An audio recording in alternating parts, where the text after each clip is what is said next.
I'm not sporty, I don't love sport, but we're really reframing that as movement. And especially for teachers here in New South Wales, which is who we support, we're looking at that physical education is through movement. Movement doesn't have to be sport. It can be enjoying nature, having that appreciation. Even things like gardening is movement. Like you're actually moving your body. We are not designed to sit still as humans, especially as little humans, as young people. We have to expend that energy, and it is through movement. So what would your advice be if teachers want to, like they're listening to this, they're feeling inspired, tomorrow they want to go and put more movement and more connection into their classroom without feeling overwhelmed? Okay, so a couple of things.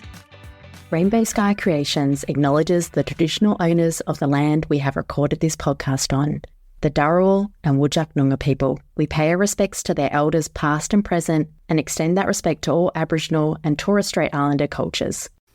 Hello.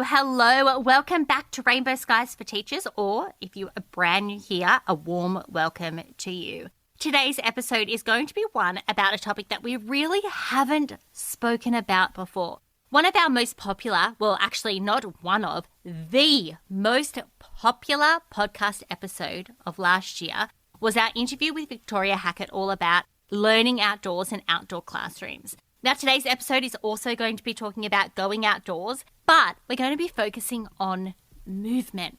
Really in that umbrella of PE, but I don't want you to get scared about that and turn it off, because I too, perhaps you feel this way, I'm not a sporty person. PE is 100% not my favourite subject to teach. I would not say that I'm good at it. I would not even say that I have great ideas. However, I think as primary school teachers, we wear so many hats. We actually are a master of so many different trades, and it's just about applying the skills that you're good at to the subject area. So if you feel like, oh, I'm not the sporty type, this episode's not going to be for me, this episode is for the person that doesn't feel like they are the sporty type. Because our guest today breaks it down, shares different ways that we can include movement, not just sport in inverted commas, into our classroom, into our day to benefit our students. Kelly has so much wisdom to share around PE and movement and the benefits that it has for our students, and I can't wait for you to hear from her. We have been friends for many, many years. We've been business and teacher friends. We often share ideas when it comes to helping teachers online, and we thought we have to go on each other's podcasts. So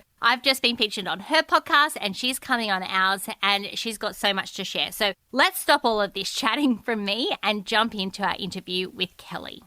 So Kelly, you're known for bringing movement into primary classrooms, well, all classrooms, not just primary classrooms. But why does physical education matter, not just for students' bodies, but for their engagement, confidence, classroom culture? Like, why does it matter overall? So I think we've said before that PE gets a very bad rap. Our kids love moving. Like if you have been teaching for a while, you would know automatically kids cannot sit still. It's not just our kindergarten and year one kids.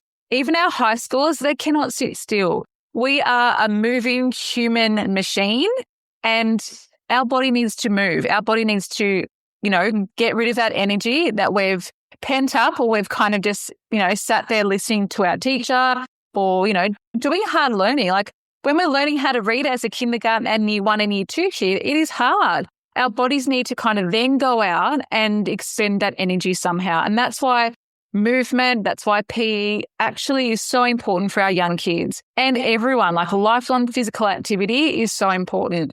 Not just the physiological part of it, bone development and growth and muscles. From a physiological perspective, like most of us know, like you have to move your body. But psychologically, it enables our body and our mind to work together and to be calm. When we have that energy that's kind of like spent outside of the classroom, we can then come back more and we are like more focused. There is so much research out there about moving your body and then coming back in and focusing. As an adult, if you want to kind of go down that path for you, but for kids, it is really important. And we're actually sharing something that has been getting a lot of traction for New South Wales primary teachers.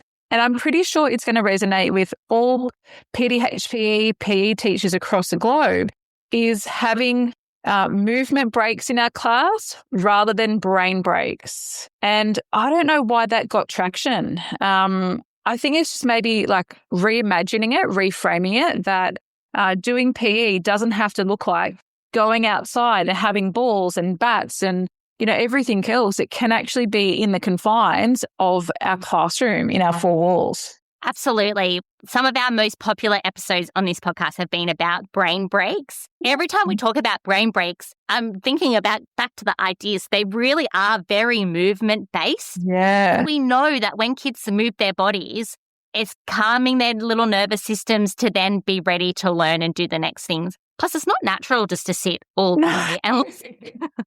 No, definitely not. And I think, if we go back to the way education started, single little desks, everyone in a row, teacher out the front being, the sage on the stage and people just listening. Like, we know that our kids don't learn like that. We have so many kids who have different needs now. They need to be able to move their body. Absolutely. Okay, so many teachers out there, and I was one of these teachers, and I've said it to you before. They say, but I'm not a PE teacher, like I'm not sporty, because they feel nervous about movement activities. They feel nervous about getting outside. What's a mind shift that might help them feel confident to starting to weave more movement into their day? Yeah, and look, we had something that went quite viral last year, and it was just a very simple comment, very simple statement. Sport is not PE and PE is not sport. Sport is organised. Sport has rules. Sport has etiquette. Sport has tactics and strategies. And so does some physical education. But the PE part of it is you're doing education physically. So there's pedagogy behind that.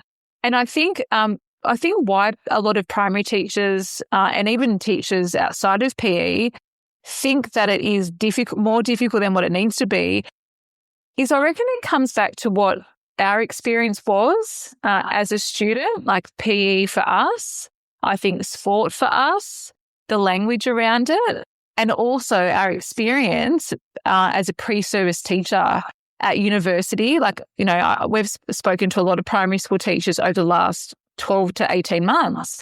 And they say our PE education part in our degree was very minimal. And now we have to teach, up to 2 hours a week of PDHPE or health and physical education in our classrooms. Like, I don't feel equipped to do that. I'm not sporty. I don't love sport. But we're really reframing that as movement. And especially for teachers here in New South Wales, which is who we support, we're looking at that physical education is through movement. Movement doesn't have to be sport. It can be enjoying nature, having that appreciation. Even things like gardening is movement. Like, you're actually moving your body. We are not designed to sit still as humans, especially as little humans, as young people. Like, we have to extend that energy, and it is through movement. So if you aren't so confident, or don't love necessarily sport, I want you to kind of reframe that, in your own mind and call it movement. Certainly here in New South Wales, in the new syllabus, there is a push to call it that. It is movement. Obviously, it's called physical education, but there's a pedagogical approach to it. And look, there's lots of research. There's lots of research papers if you want to nerd out on that kind of stuff. But it is just reframing that. Sport is not PE, PE is not sport. Just because you don't love sport, certainly if you have, kids have to move, we have to move as humans. I love that, because I would put myself in the non-sporty category. But many years ago, probably about 16 years ago now, I read this research about kids moving their bodies before learning and how much of an impact that would have on their brains and how much it would help their learning. And so what myself and my great partner did is that we started running with our kids in the morning.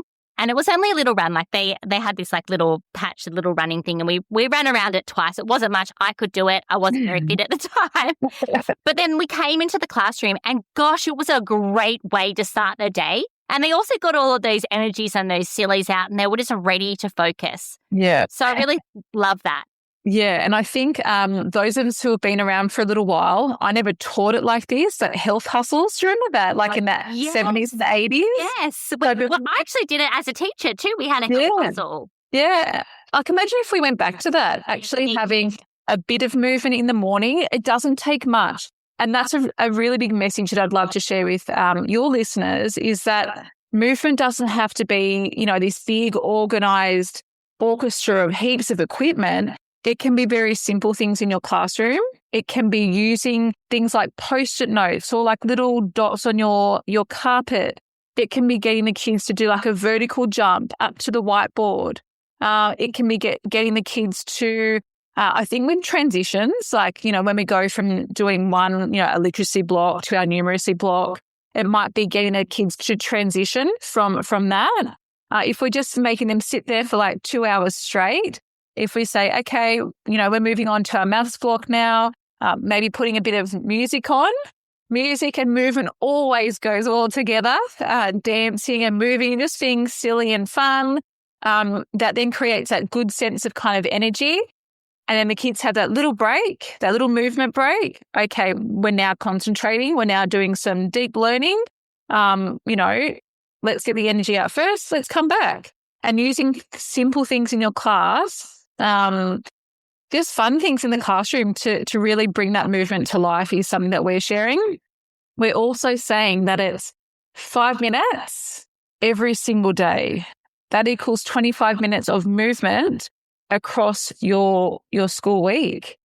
Like it's not much. If we increase that a little bit, if we went, 10 minutes every day, that's 50 minutes in a week. You've already like pretty much been able to get, a big chunk of your physical education, done and dusted with just simple things. Yeah, I really like that because sometimes teachers feel time poor. Well, not sometimes, all the time. Teachers feel time poor. So we got to work at ways to build in those opportunities throughout the school day without it being like that extra thing like, all got to go outside now. Got to put in the classroom management for that. Sometimes you don't have an easy class and it feels overwhelming.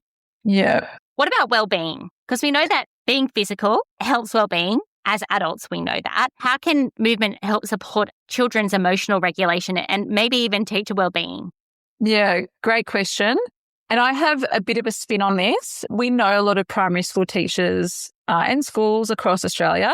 We have a lot of shiny objects out there and we're like, I want to do this wellbeing program and Rock and Water and the Resilience Project and this, and there's like so many things out there. If we actually just sat back a little bit and looked at our PDHPE syllabus or HPE syllabus in other states and went, we're actually teaching this stuff in this particular KLA. Imagine if we just had a bit more extra time to plan for it effectively. We wouldn't have to actually do all the extra parts of it.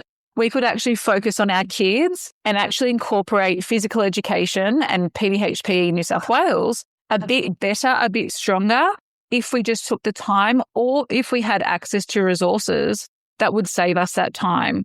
We know the importance of moving our bodies. We know the importance of being able to feel confident in the way your body moves, to have that posture, to also like let it all go crazy. Like that's okay to do that as well, to get that energy out, that confidence, that self-esteem, the strategy, the problem solving when we're doing physical education. There are so many things that PE teaches us. Resilience. My arm was a bit floppy or I can't quite get my knees up to do, a gallop properly. Okay, well, next time I do it, I might watch my friend in the class or I might watch my teacher. Okay, now I'm going to try it myself. A lot of experimentation, a lot of silliness and fun, and so much learning that goes behind physical education. We're not actually learning sport. We're learning physical education. We're learning to move this wonderful, beautiful body that we've been made with and that, we've been put in. So there's so many benefits for our well-being, let alone, our physical well-being as, for young kids and even for us as teachers. For us to actually be able to relax with our kids and just be fun and silly and enjoy ourselves. And we put the music on. Music is always great, as I said before, for movement, not just for the kids, but for us as well. And the kids see us. Like, we know that they're sponges. Doesn't matter if we're teaching like little kindergartens or, big high school kids. They watch and observe. They start to see us. Oh, Mrs. Bell really loved that, that little song that we put on, all that dance. Look, it's just being able to let your hair down a little bit, I think, in PE without getting, super stressed out about it. I actually have never really thought about it from that perspective before, but like you're wearing a different hat and it's good for kids to see you wearing that different hat, and you don't need to be like the literacy reading groups running teacher when you're teaching PE. You might have different expectations. You might have different routines and rhythms in order to manage the class, and that's okay. I think that's kind of like a permission note for teachers. It is. So we're giving you the permission note to let your hair down, be yourself, let the kids see you in a different light. And I think that's where part of the magic is within PE. And I'm going to say PDHPE or HPE in other parts of Australia, that we have the opportunity for our students to see us outside of the classroom. So things like sporting teams, going on Duke of Edinburgh for older kids or rep teams, Bring It On for high school kids, Wakakiri. The kids see us outside of the classroom and see us as like a normal human being. Like we're teachers, but we're actually humans, because we get to kind of be ourselves a bit more without the physical sometimes constraints of the four walls, or also like being so rigid. Movement, there is some, rigidity of it. There are rules and stuff that are associated with sport, but not always with PE. Like PE is being able to move your body, experimenting, seeing, did that work? No, I have to kind of have my shoulders back a little bit more. And that's where those connections with the kids really flourish. Often in high school, you'll always see the kids really love PE. They love their PE teacher. I think part of the magic is that the kids get to see us in a different light, in a different way. They do really love their PE teacher. Yeah. Like the PE teachers are a different breed of teacher. We are different. And that's why I've never really thought about it that way. Yeah, I think that's part of the magic. And I often, thinking about my own children and students would say to me, oh, we went to camp with, that teacher. I didn't realize she was like this. And I'm like, that's the magic. The kids see you and they build relationships with you outside of the classroom. They get to see you in a different way. They get to see you in your, your polo shirt and your cap or your straw hat and your whistle. And they see you a bit more relaxed because you're not in your, your classroom teacher clothes, your beautiful dress or, your button-up shirt. They get to see you in gear that's a bit more relaxed. And it kind of, I think just that well-rounded teacher. Yeah. And I don't know, like your students love PE probably more than any of the other things that you're teaching them. Yeah, they do. Watch and listen. They love it. They absolutely love it. And they would probably like to spend more of their day doing PE than what they're doing. There are some kids in your classroom that live for those movement breaks. They live for going outside and playing a game, or they live for going outside and practicing some skills. We were talking earlier on about PE not being a reward. A lot of things that we hear teachers say, and even going back to my own experiences and friends, and I've got lots of family members who are teachers as well, especially primary teachers. And the word on the street is that PE is used as a reward. If you don't do this, we're not going outside and doing PE, or the opposite way around. If we do, if we get through these maths activities, we're going to go outside and do our PE now. Or if you do this, we're going to have extra PE time at the end of the day. And we're setting our kids up to not enjoy PE necessarily, or to think that it's meant to be a reward. It's not. It's a moral obligation that you give your kids an opportunity to move their body every single day. It's a need and a want of us physically and emotionally. A lot of teachers are still using that as like a bit of a carrot. Do this and this will happen. Or if you don't do this, you're not doing that.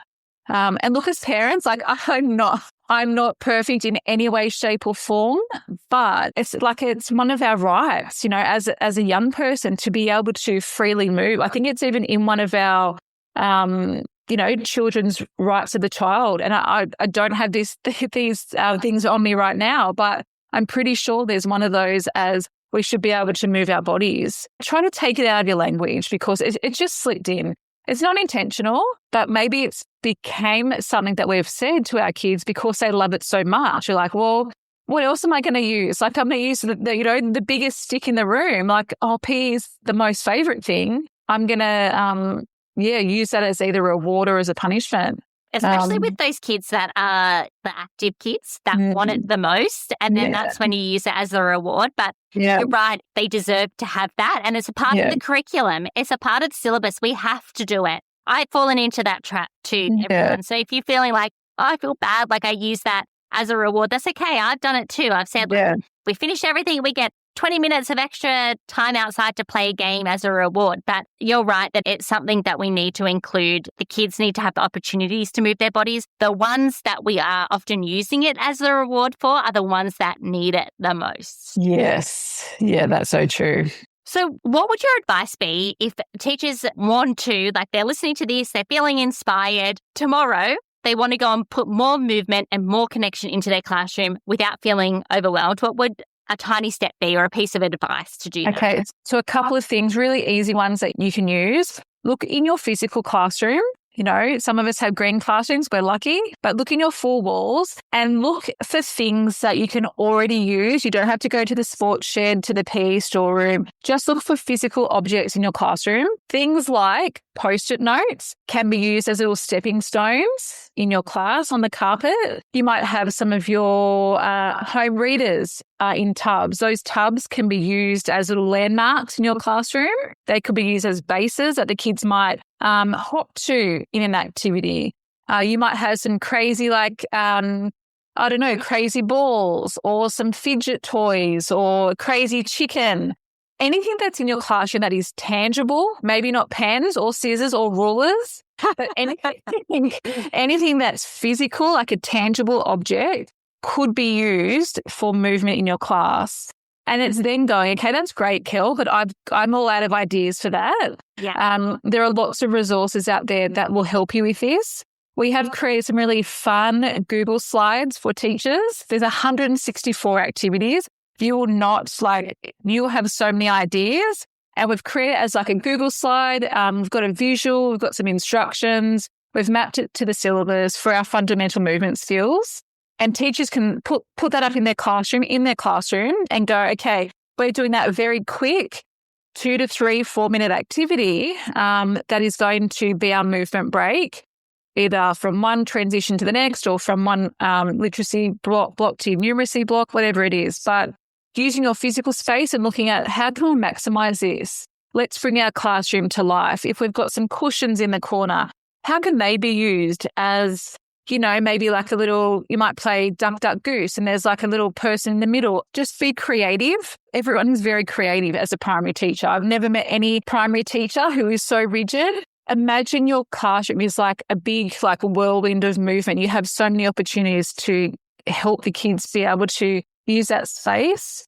You could even do like a vertical jump up onto the top. There's quite a number of fundamental movement skills. So you can kind of go, well, how can I maybe incorporate, Ash and I were talking about this before in our podcast, integrating some content and using movement in that. So just being creative with your space, but also getting some resources even to your either PE toolkit or your fundamental movement skills toolkit to bring movement to life in very simple ways that you may not have ever considered before. So what I'm getting from here is that simplicity is the key. Yeah. You don't need fancy resources. No. And we can just integrate it with creativity. We don't need to stick to these rules that we think sport, in inverted commas, is because PE is not sport.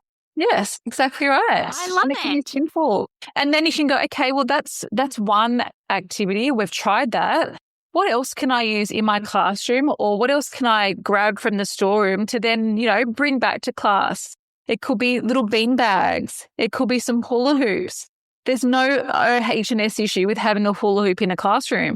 You need to set the boundaries. You need to set those classroom management, behaviors. Your kids will work with you if they're moving in your classroom. And then you go, okay, well, that's our little movement break in class, 5 minutes a day for 5 days a week, 25 minutes up your belt. what if we then said, okay, we're going to do a 10-minute movement break outside every second day, whatever it is, just thinking outside the box and bringing that to life in your classroom. Yeah. If Alicia was here, Yeah. next comment would be, then let the kids lead you. Once you start saying to them, we're doing this, once you just start doing an activity, then the kids are going to come up with ideas, and they often come up with the best ideas. And that's how she often runs her classroom, is having that student-led and having those ideas from the kids. And it's so true. Like, even you might teach them a little game or a little movement brain break, and then they say, but what about if we added in this? And it makes it so much better. Yeah, 100%. And we know that kids out the playground, they're making up games all the time. Like, they could run your class and do the movement for you and do the PE for you. They're modifying rules. They're modifying their games that they're playing on the playground. Trust me, they will know what to do. And you can ask them, hey, okay, who's got one rule that we can change with this particular game to make it harder, to make it easier, to incorporate some skipping, to incorporate some jumping into that activity. They're the best lessons because it makes the kids, own their learning and their ideas, and they just that enjoyment, the fun, the laughter. Yeah, it's just magic. It sure is. So, Kelly, last year we started this new thing on our podcast where we would ask a question from a past guest who's left it. Do you listen to The Diary of a CEO? Sometimes. He does this too, but his podcasts are really long, you guys, sometimes 3 hours. So you've got to get to the 3 hours to get to the end of it. But the question that's been left for you, and I think is the perfect one to tie in what we've been talking about today, is what is your favorite thing to do when you're not teaching? Oh, well, have a guess. Play sport. So I am a netball diehard. I've been playing for 38 years, Ash. Wow. Yes, a long time. I fell in love with netball. We used to call it Joey's. I was 7. I was in year 1. We would play it at school, after school. And then, the next year, we were lucky enough to go and then play on the grass. So we played netball on grass. Imagine that in winter. Playing with we had a white skirt for our netball uniform and a green polo shirt. You could imagine my poor mum washing that netball skirt for years and years. So I love netball. I'm still not too bad. Anyway, a whole nother story about netball.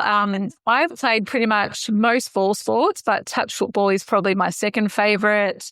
And 5 years ago, I discovered weight training at the gym. I don't know, my body has really loved that. Although running's still one of those things I absolutely love. We lived in Sydney a long time ago, or 8 years ago, and we were backing onto the M7. So we had kilometres and kilometres of path to run. So I used to run a lot then.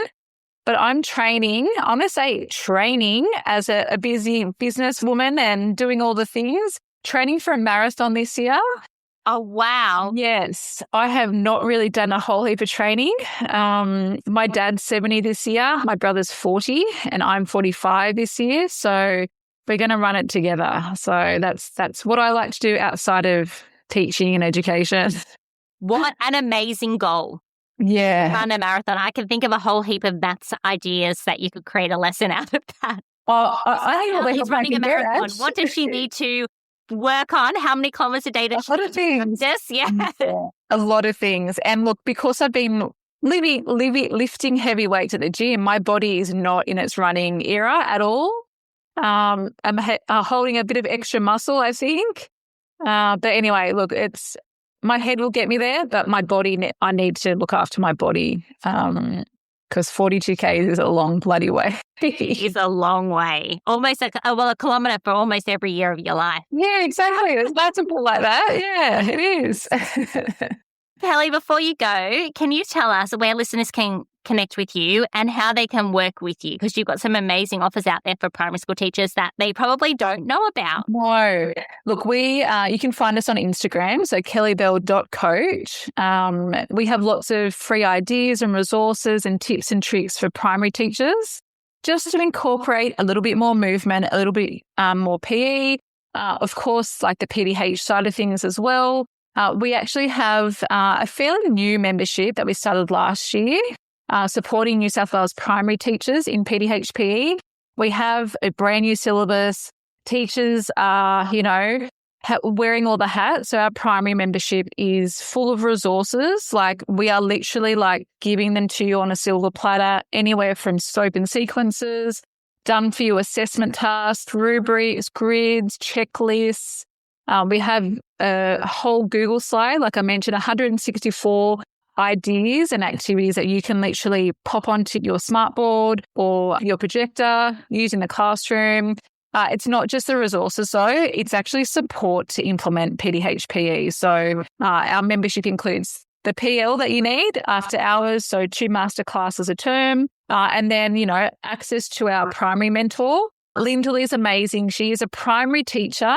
So she's taught in busy primary schools across New South Wales. She actually fell into the role of RFFPE at her school. So she's got the best of both worlds. She's primary trained. Now she's just specialising in PE at her school. But she knows what teachers need for primary PE. And it's just new ideas and resources. And you do not have to reinvent the wheel at all. Lyndall has literally done everything. She's also done like Google Slides for PDHPE units of work. Like, oh my gosh, what a time saver. Yes. So like I reckon hundreds and weeks and months, and not your holidays, not your, Christmas break. It's all at the click of a button inside our Google Drive for our K-6 primary membership. So you can go to the learnnet.com/primary to check it out. But send me a message on Instagram if you have any questions about how that works. We'll link that in the show notes. We'll also link Kelly's Instagram in the show notes.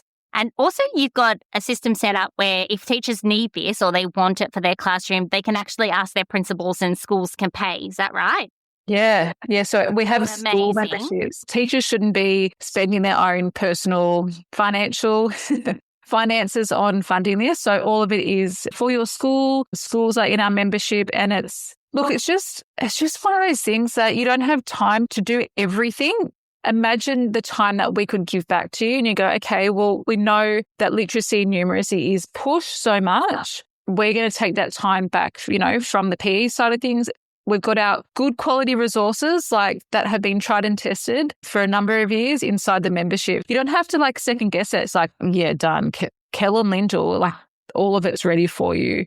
And schools are the ones who are paying for that because it's that hybrid. It's like professional learning, but also the resources to match it. No-brainer, an absolute no-brainer is what we've been saying. It is a no-brainer because sometimes these, especially professional development in this area, it gets sort of pushed to the wayside because we're doing so many other things as primary school teachers and we have to wear so many hats as primary school teachers. Yeah. So this will really help with this PE hat. Kelly, It's been such a pleasure chatting with you. I feel inspired to go out and move my body. I've already been for my walk today. I've got my week in about an hour. Nice. So I'm going to get myself all prepared. Thank you so much for joining us. My pleasure. Thanks for having me on, Ash.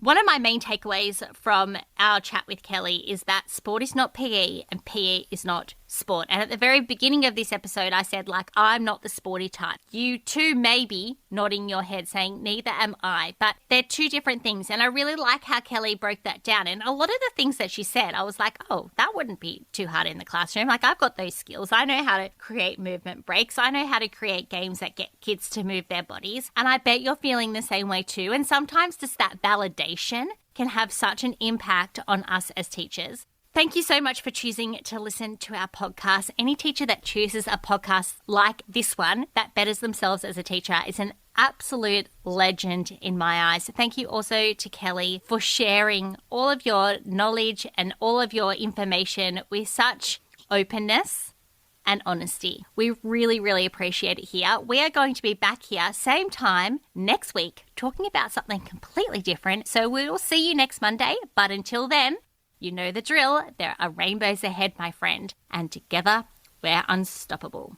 Thanks for choosing to listen to Rainbow Skies for Teachers, the go-to show dedicated to teachers who want to make a big difference in education. If you enjoyed the episode, please leave us a 5-star review or share the episode with a friend. Because together, we're unstoppable.